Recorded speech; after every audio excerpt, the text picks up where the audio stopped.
To start the Bohr's atomic model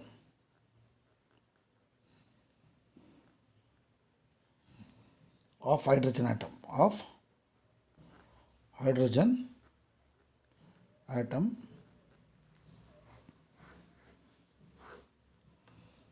Now first here postulates of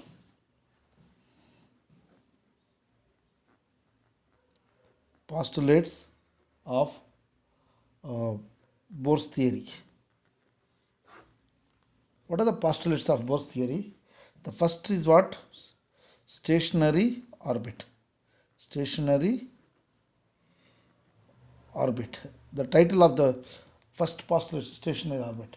See, this is a nucleus, an atom in the nucleus. Electrons are revolving. Electrons, this is what electrons. Electrons of the atom revolving around the nucleus. This is the nucleus in certain permitted orbit.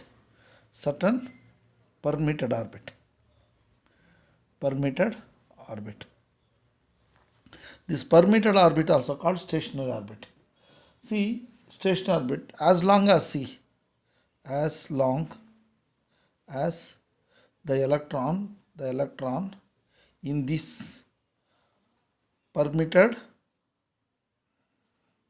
orbit, it need not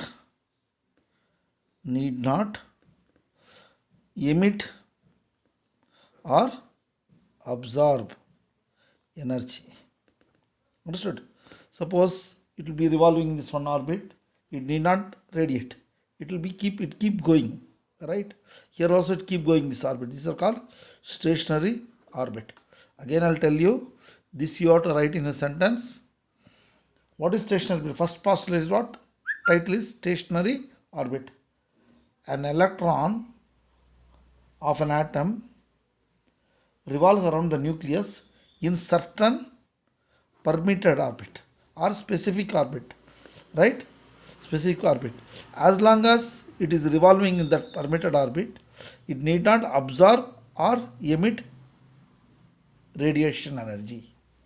If you write, this is 1 mark.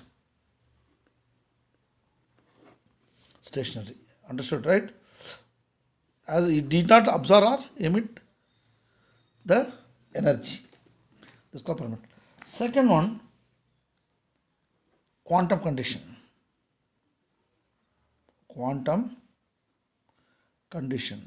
You write down these notes also. What is the condition? Quantum condition. Electron revolve in this orbit. Electrons are revolving only in this orbit. In this orbit, see, this is first radius R1, this is R2, this is R3, and so on. Right? In this orbit, see, what is linear momentum? Mass into velocity is called linear momentum. If I multiply this is called angular momentum. Right? This angular momentum is integral multiple of h by 2 pi. Angular momentum is called what? Angular momentum. Linear momentum is mass into velocity, linear momentum. Angular momentum is you multiply with by r. That means angular momentum is the integral multiple of h by 2 pi. How to make a sentence? This is the second 1 mark. See, 1 mark, this is 1 mark.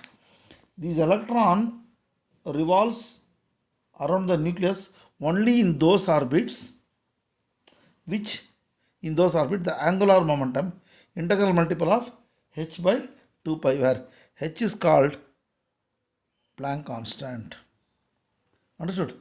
Again I will tell you, electrons are revolving around this orbit. Which orbit? This stationary orbit, in which angular momentum is integral multiple of h by 2 pi. Sometimes angular momentum is quantized, they called. Quantized means integral multiple of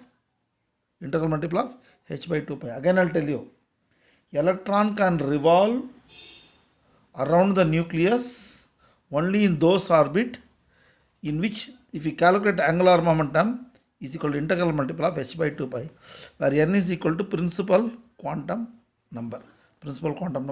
What is m? M is mass of the electron, v is velocity of the electron, r is radius of the orbit. Remember. Okay. Now third condition. This is called frequency condition. Frequency condition. What is the frequency condition? When electron jump from higher orbit to lower orbit, it emits energy. From lower to higher orbit. What that means? Lower, it absorbs energy. That means an atom radiate energy.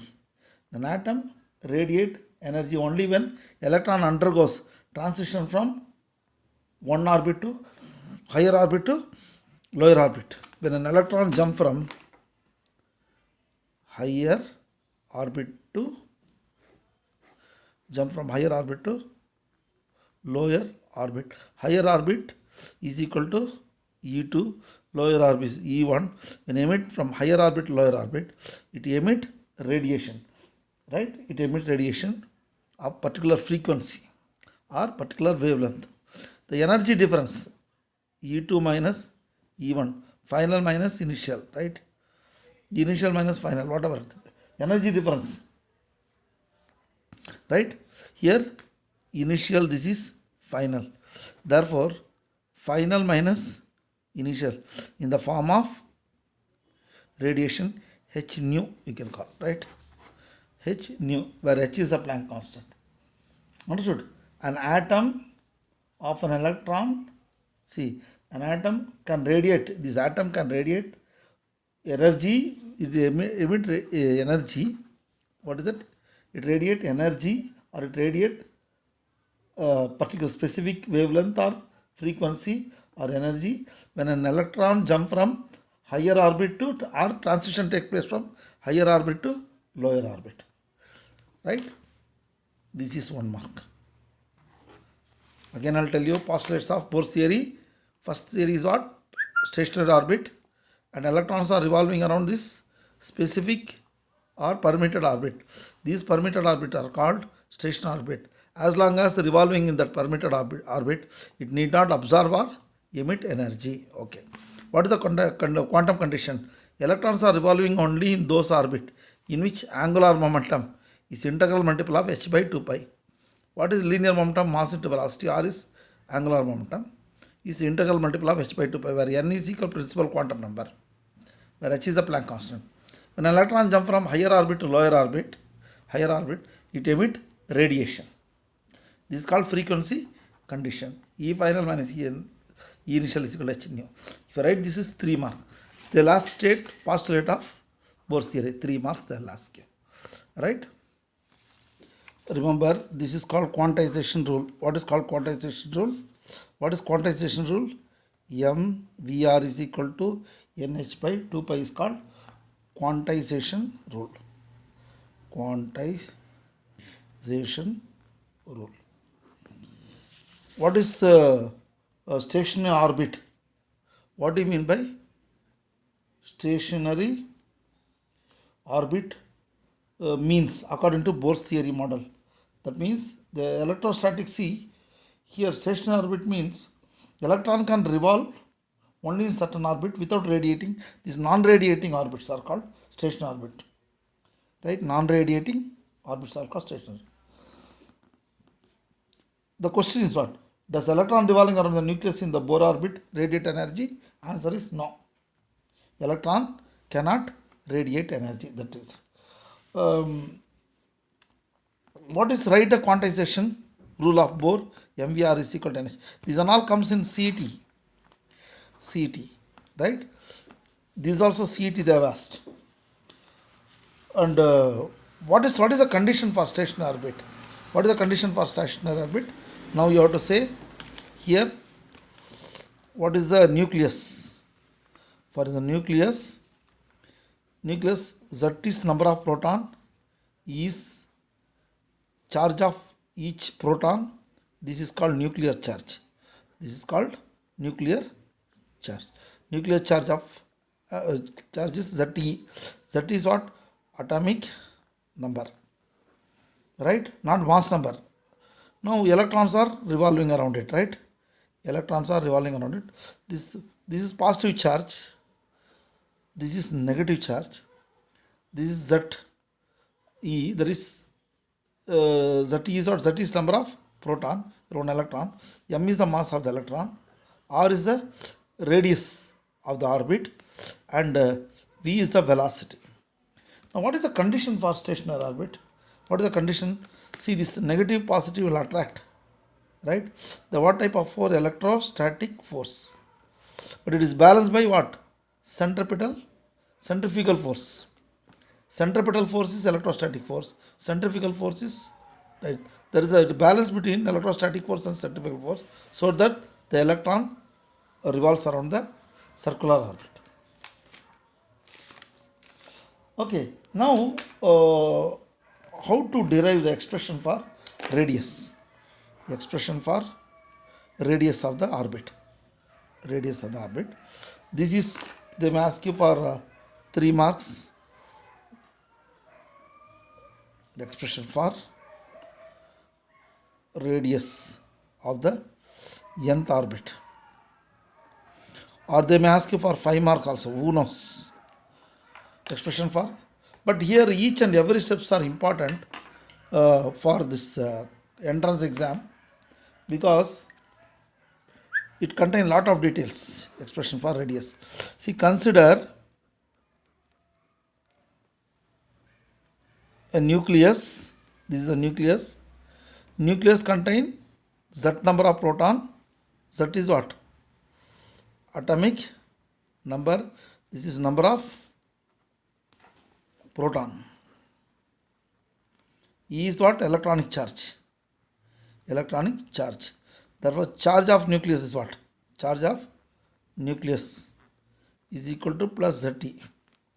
This electron. Consider an electron of mass m moving in a circular orbit with the radius r, and v is the velocity of the electron, right? V is the velocity of the electron, which is tangent to the direction of the circular motion. Now, let an electron of mass m, charge E minus E, revolves around the nucleus of hydrogen atom. Here Z is equal to 1 for hydrogen atom with a speed v in a circular orbit of radius r. Now, electrostatic force. What is electrostatic force? Electrostatic force between this electron and the nucleus. Between the electron and the nucleus is what? 1 by 4 pi epsilon naught. Q1 and Q2. Q1 is what? Plus Zt. Q2 is what? Minus E. This is minus E divided by square of the distance, r square. Therefore, electrostatic force is equal to this minus 1 by 4 pi epsilon naught Zt square by r square. Then, and the nucleus, this nucleus provides necessary, the nucleus provides necessary centripetal force. Centripetal force. What is centripetal force? M v square by r. Centripetal force. Therefore, condition for stationary orbit is what? Electrostatic force is equal and opposite to what? Centripetal force. Understood? Or centrifugal force is what? Equal and opposite to electrostatic force. Therefore, what you will write? You write the magnitude, that is minus 1 by 4 pi epsilon naught Zt square by r square is equal to minus m v square by r. Minus minus get cancelled. Or you can write, directly you can write the magnitude. Centripetal force mv square by r equal and opposite to the electrostatic force. 1 by 4 pi epsilon naught Zt square by r square. then this R get cancelled. Now if you write this much, 1 mark, descriptions and this condition, up to write is what? 1 mark. Here what you observe from this, m v square is equal to 1 by 4 pi epsilon naught z square by r. Now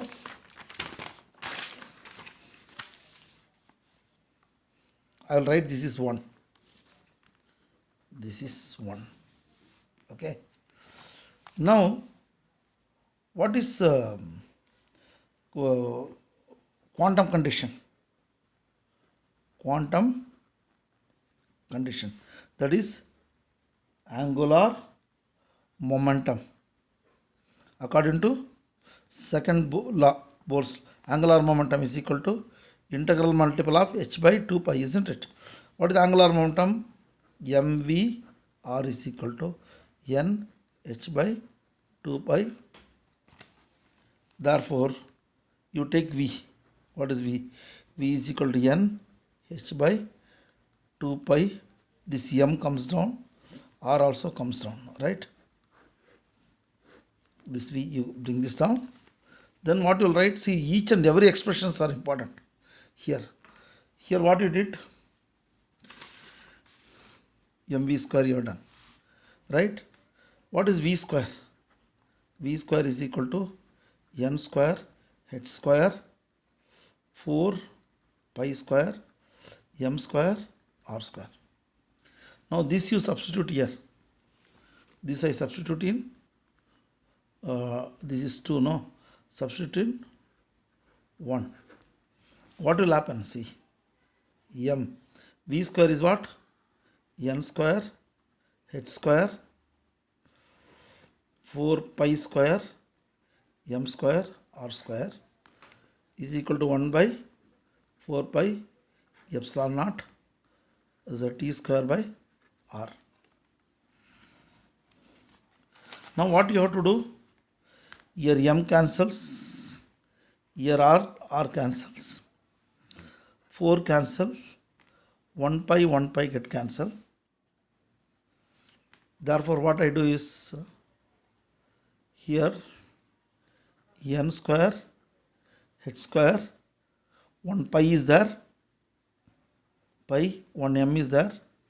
I'll write r is equal to z square by epsilon naught.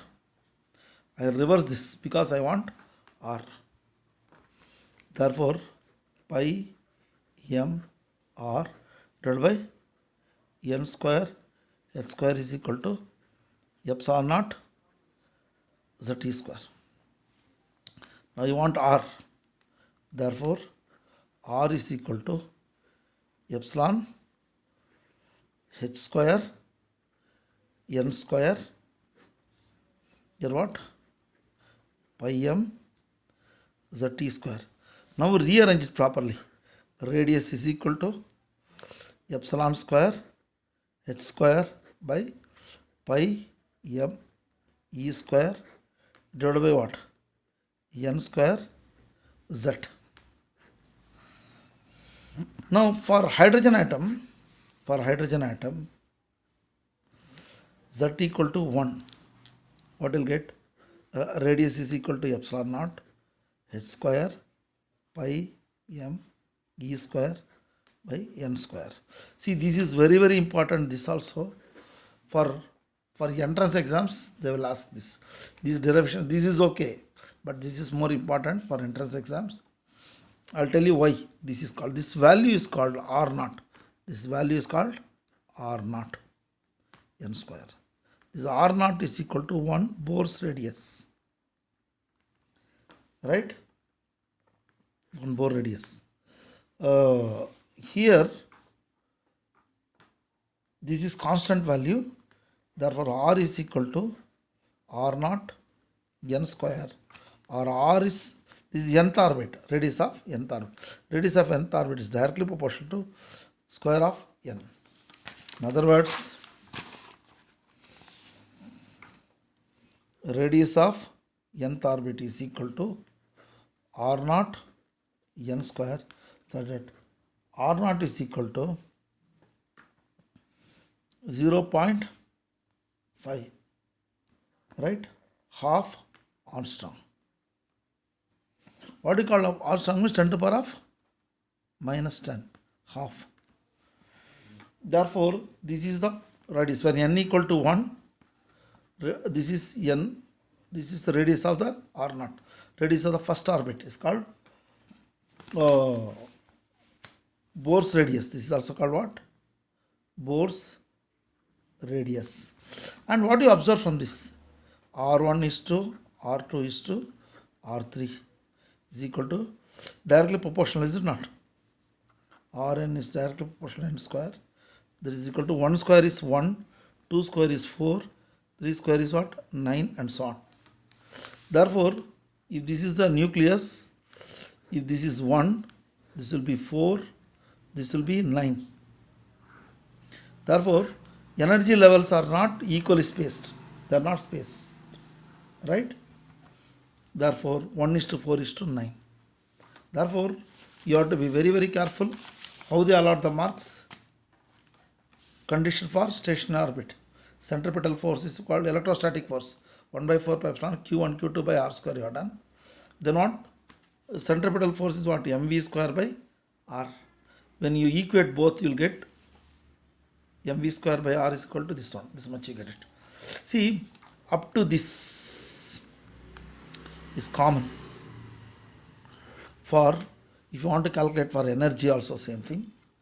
Radius and energy, you have to write this. Right? This is if you want to calculate the velocity. If you want to calculate the velocity, again what? You substitute this R here. Radius, if you substitute, you will get velocity of the electron. And this is also very, very important. Velocity of nth orbit you can calculate for problems. Lot of problems they will ask you on this. Here also a lot of problems they will ask you. Then what? Radius of the nth orbit. And this is you have to remember. You have to remember. For hydrogen atom. This is for hydrogen atom. Epsilon h square pi m e to the power square, so on. Then how to calculate the energy? The energy you can easily calculate. For that,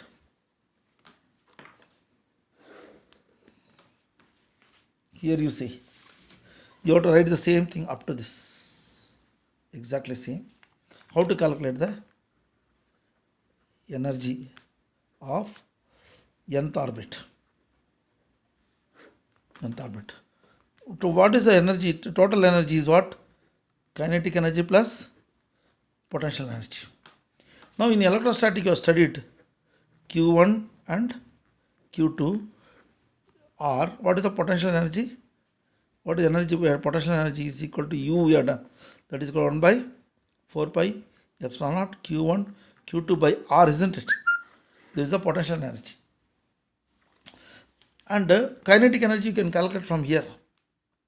See what is the condition for stationary, condition for stationary orbit. Electrostatic force is equal to centripetal force. What is electrostatic force? 1 by 4 pi epsilon naught plus ZE, same thing, minus E by R square is equal to centripetal is mv square by R, correct? Equal and opposite sign, we are not bothering the R. I will write centripetal force mv square by R is equal to 1 by 4 pi epsilon naught ZE square by R square. We have done this, is it not? We equate this. Same thing you write it again. And what? RR get cancelled. Therefore, mv square by R is equal to 1 by 4 pi epsilon naught, you write K for your convenient. ZE square by R. So that K is equal to 1 by 4 pi epsilon naught. Now what is the kinetic energy? This is kinetic energy, you can easily calculate. Therefore, kinetic energy of the electron is equal to, orbiting electron is equal to half m v square. If you put half here also, I have to put half K ZE square by R. Therefore, kinetic energy is equal to half K Zt square by R, kinetic energy. 1. What is potential energy?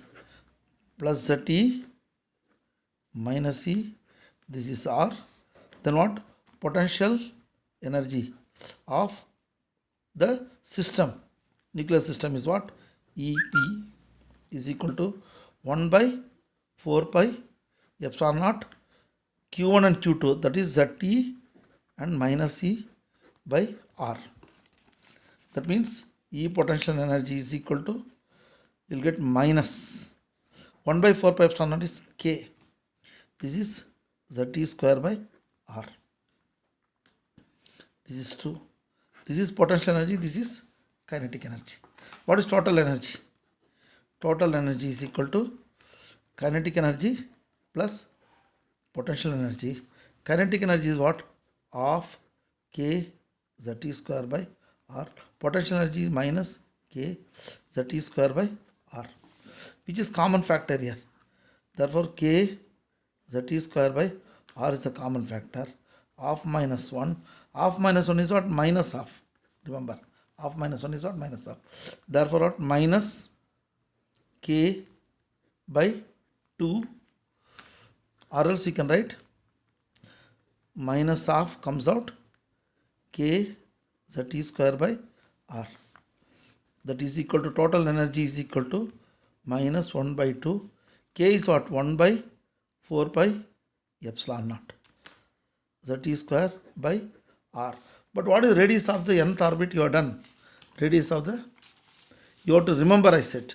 You have to remember radius of the, they will write assuming the radius of the nth orbit. Assuming means what?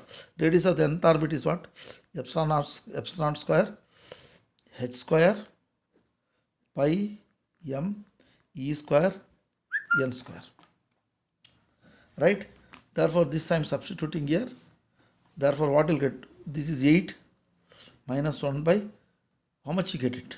8 pi epsilon naught Zt square divided by epsilon square h square n square pi m e square.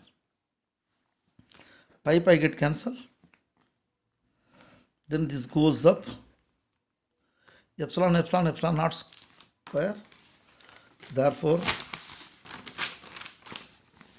here energy is equal to minus 1 by 8 epsilon into epsilon naught square h square n square. Here Zt square, this is m e square.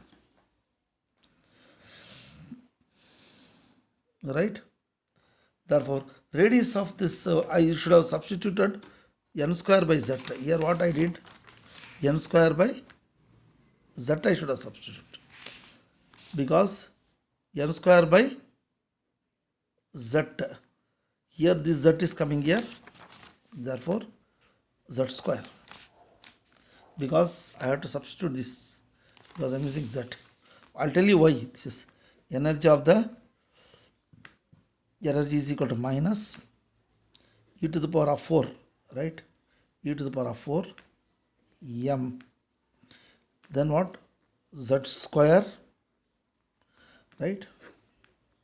8 epsilon naught square h square n square. Yeah, these all are constant.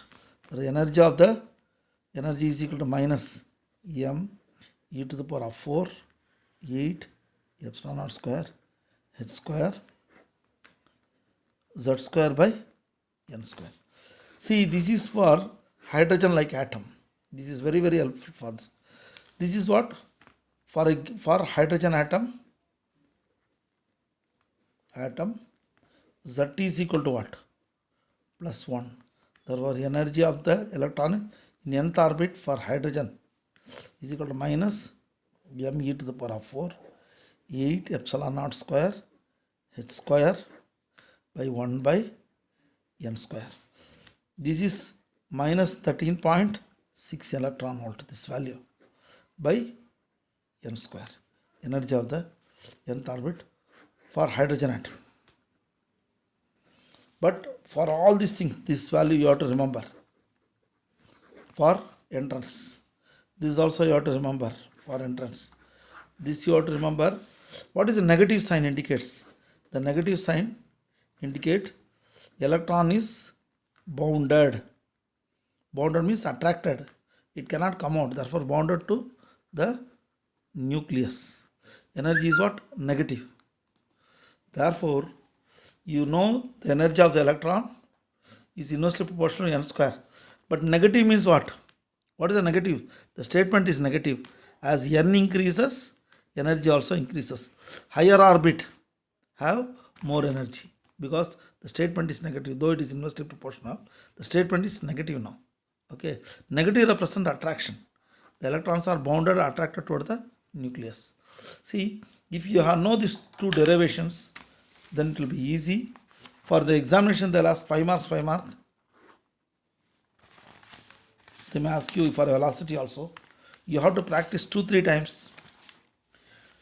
Like either they'll ask you for radius of the nth orbit or energy of the electron in the nth orbit, they'll ask you. And Bohr's theory. What is the Bohr's postulates? Therefore, Bohr postulate, you have to do it. Then again, expression for electron in the energy of the what is that, radius of the orbit in the nth orbit. Then expression radius. Then how it is varies 1:4:5. Then energy of the electron in the nth orbit, like hydrogen, like atom and hydrogen atom. This you have to practice 2-3 times. Here potential energy and kinetic energy and all is important, right? Therefore, all these things, just again I am telling you, this is A level, right? The A level, B level is there for problem, C level and D level. Different levels are there, right? If in 1 hour, if you 2-3 times, if you practice, you'll get a good grip on this. Today itself we discuss. Try 2-3 times, work it out. 3-4 times you have to work it out, and you have to do the self explanations. Otherwise, it's not possible. It's very difficult to remember. Okay. Thank you.